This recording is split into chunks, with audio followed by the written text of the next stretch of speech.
नमस्कार दोस्तों, मैं राघवेंद्र सिंह स्वागत करता हूं आपके पसंदीदा एजुकेशन चैनल पर।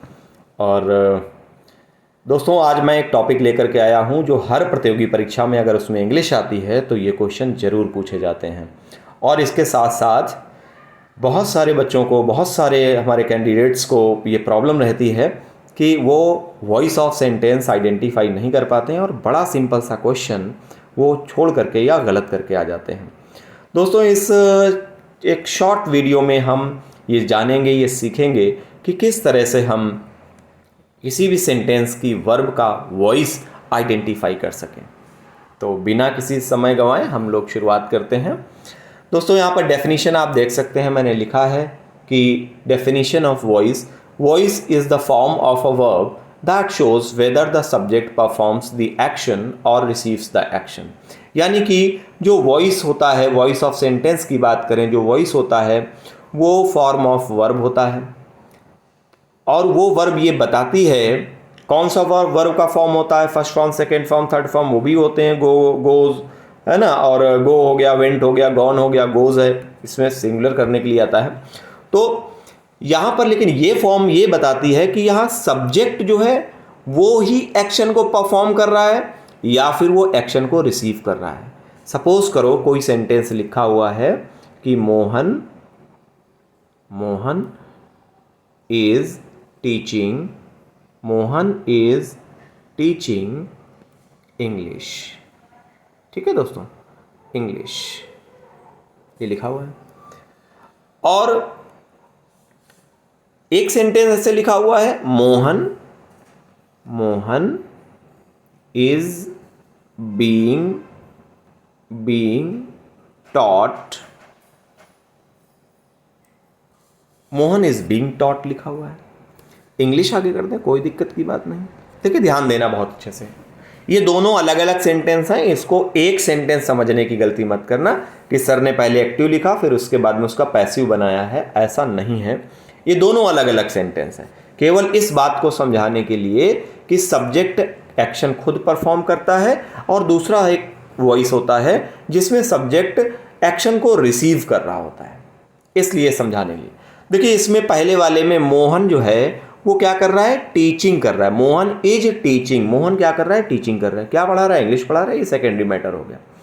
दूसरा सेंटेंस, ये हमारा पहला सेंटेंस था और ये दूसरा सेंटेंस है। पहला सेंटेंस क्या बता रहा है कि एक्टिव वॉइस है क्योंकि इसमें सब्जेक्ट वो खुद ही एक्शन को परफॉर्म कर रहा है। दूसरा हम सेंटेंस देखते हैं, Mohan is being taught, Mohan को पढ़ाया जा रहा है। यहां पर जो पढ़ाने का टास्क है, पढ़ाने का जो एक्शन है, वो मोहन खुद रिसीव कर रहा है। ठीक है ना, यही इस डेफिनेशन में लिखा हुआ है क्लियरली कि जब सब्जेक्ट, अब देखिए होता क्या है, एक्टिव वॉइस है या पैसिव वॉइस है वो तो हम आगे बात करेंगे। केवल अभी ये समझना है कि वॉइस ऑफ सेंटेंस क्या बताता है। वॉइस ऑफ सेंटेंस बताता है कि सब्जेक्ट एक्शन कर रहा है या फिर सब्जेक्ट एक्शन को रिसीव कर रहा है। ये बात वॉइस ऑफ सेंटेंस बताता है। अगर कोई भी वर्ब एक्टिव में है या पैसिव में तो बात की बात हो गई, लेकिन वॉइस बताता क्या है, हमें ज़रूरत क्यों पड़ती है वॉइस की। आई होप कि ये बात आप क्लियर हो गई होगी। एक में सब्जेक्ट खुद ही एक्शन कर रहा है, दूसरे में सब्जेक्ट एक्शन को रिसीव कर रहा है। मैं फिर बता दूं, ये पहले सेंटेंस और जो दूसरा सेंटेंस लिखा तो दूसरा सेंटेंस जो है वो पहले सेंटेंस का पैसिव नहीं है, ये दोनों अलग अलग सेंटेंसेस हैं। चलिए, अगली बात आती है एक्टिव वॉइस क्या है। तो दोस्तों, भी बताया मैंने आपको कि सब्जेक्ट जब परफॉर्म करे एक्शन को तो वो एक्टिव वॉइस। और पैसिव वॉइस क्या है, पैसिव वॉइस है जब सब्जेक्ट एक्शन को रिसीव करे। मैंने दो सेंटेंस आपको दिए, Mohan is teaching English, Mohan खुद ही इंग्लिश पढ़ा रहा है, एक्टिव हो गया। Mohan is being taught, Mohan को ही पढ़ाया जा रहा है जिसमें मोहन सब्जेक्ट खुद है और ये एक्शन को रिसीव कर रहा है, तो यहाँ पर हो जाएगा पैसिव वॉइस। आओ दोस्तों, इसको हम जान लेते हैं कि किस तरह से हम आइडेंटिफाई करेंगे वॉइस ऑफ सेंटेंसेस को। हमें क्या पता करना है कि सब्जेक्ट एक्शन परफॉर्म कर रहा है या फिर सब्जेक्ट एक्शन रिसीव कर रहा है। फ्रेंड्स, देखिए यहाँ पे VOS डिटेक्टर ट्रिक, मैंने इसको ऐसे ही नाम दे दिया है। V फॉर हो गया voice, O for of, S for sentence detector, voice of sentence detector. how do we identify voice of sentences? It is very simple trick. We have to focus on only two things of the given sentence to identify whether the voice of the verb is active or passive. क्या वो दो चीज़ें हैं? वो दो चीज़ें हैं हमारे पास में verb to be और दूसरा है हमारे पास में verb का third form. verb to be का मतलब हो गया इसमें लगभग आठ वर्ब्स आती हैं, 8 वर्ब्स आती हैं। कौन कौन सी? इज, एम, आर, वॉज, वर। ये वर्ब्स अकेली खुद आती हैं, इनको किसी की ज़रूरत नहीं पड़ती है, अकेले लग जाएंगी। और अगली वर्ब आती हैं बी, बीन और बीइंग। जी हाँ दोस्तों, ये वर्ब कभी अकेले नहीं आएंगी। They will never stand alone, they will be written with some ancillary verb, कोई सहायक क्रिया के साथ में वो लगी हुई होंगी। जैसे विल बी हो सकता है, शायद जितने भी मॉडल्स हैं सबके साथ में बी आ सकता है, ठीक है ना। जितने भी वर्ब ऑफ हैव हैं, हैज़, हैव, हैड, इनके साथ में बीन आता है।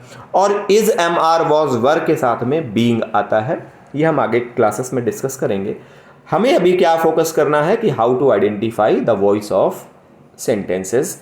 तो देखिए, हमें दो चीज़ें सिर्फ देखनी है। Verb to be, verb to be का मतलब क्या हुआ कि इसमें 8 वर्ब हैं, इनमें से कोई भी एक वर्ब अगर आ जाती है तो हम टिक कर लेंगे कि हाँ, पहला हमारा सिक्योरिटी आइडेंटिफाई करने के लिए कि पैसिव है एक्टिव है, क्लियर हो गया कि हाँ वर्ब टू बी दिया है। और अगर verb to be is followed by V3 means past participle भी दिया गया है, ठीक है ना, जिसको हम थर्ड फॉर्म कह लें, पास्ट पार्टिसिपल भी दिया गया है, तो ये बात कंफर्म हो जाती है कि यहाँ पर ये पैसिव वॉइस हो जाएगा। ठीक है, आइए दोस्तों अब हम आगे समझते हैं। अब इस ट्रिक को अपने माइंड में इंस्टॉल कर लीजिएगा। डिटेक्टर मैंने एक ह्यूमन सॉफ्टवेयर है, इसको आप अपने माइंड में जो है इंस्टॉल कर लीजिएगा कि हमें पैसिव वॉइस को पहचानने के लिए वर्ब टू बी और वर्ब की थर्ड फॉर्म आइडेंटिफाई करनी है, और इंडिकेटर आप हाईलाइट करिएगा अपने माइंड में। अब आपके लिए यहाँ पर मैं एक्सरसाइज देता हूँ। You have to identify from sentence number 1 to 5 you have to identify the voice of sentences. See the first one, तो क्या हमें देखना है, हमें पूरा सेंटेंस पढ़ने की ज़रूरत है? जी बिल्कुल भी नहीं। क्या हमें सेंटेंस का मीनिंग समझने की ज़रूरत है? बिल्कुल भी नहीं, क्योंकि एग्जाम में इतना टाइम नहीं होता है। तो बड़े शॉर्ट तरीके से क्या देखना है, वर्ब टू बी देखना है। क्या देखना है दोस्तों? वर्ब टू बी देखना है, वर्ब टू बी और वर्ब के साथ में थर्ड फॉर्म। अगर ये है तो क्या हो गया, ये पैसिव वॉइस हो गया। देखिए जी हाँ, पहला सेंटेंस वॉज दिया गया है, बिल्कुल is, am, are, was, were, be, been, being, ये वर्ब टू बी में आते हैं। और इज फॉलोड बाई V3, तो जी हाँ दोनों टिक हो गए, तो क्या हो गया, ये हमारा पैसिव वॉइस हो गया। क्लियर? आई होप कि आप लोग समझ पा रहे होंगे। दूसरा सेंटेंस आप देख लें, the scientist has discovered a rare element. तो यहां पर देखिएगा साइंटिस्ट लिखा है, हैज लिखा है। हमारा पहला ही इंडिकेटर जो कि है verb to be is given or not, तो वर्ब टू बी यहां पर नहीं दिया गया है। इसका मतलब ये क्लियर हो गया कि पैसिव वॉइस ये नहीं है, ये एक्टिव वॉइस है। दोस्तों मैं एक बात बता दूं आपको, बिना वर्ब टू बी के आप पैसिव होने का इमेजिनेशन भी नहीं कर सकते। दुनिया के हर पैसिव वॉइस में वर्ब टू बी 100% दिया गया होगा। वर्ब टू बी अगर नहीं है, कौन कौन सी 8 वर्ब हैं आपके पास, is, am, are, was, were, be, been और बीइंग, ये पैसिव में 100% होंगे ही होंगे। अगर ये नहीं है तो वो सेंटेंस पैसिव हो ही नहीं सकता, उसका वर्ब पैसिव में हो ही नहीं सकता। अगला देखें, इज बीइंग लिखा है, जी हाँ पैसिव वर्ब है आपके पास में, दैट वी से कि वर्ब टू बी दिया गया है, और यहां पर थर्ड फॉर्म भी दिया गया है। दोनों बातें सही, हमें बाई से कोई लेना देना नहीं, बाई एजेंट है, हमें एजेंट दिया गया कि नहीं दिया गया हमें इससे कोई लेना देना नहीं, हमें सिर्फ देखना है वर्ब टू बी और वर्ब का थर्ड फॉर्म। इस सेंटेंस में दिया गया, जी हाँ ये पैसिव वॉइस हो गया हमारा।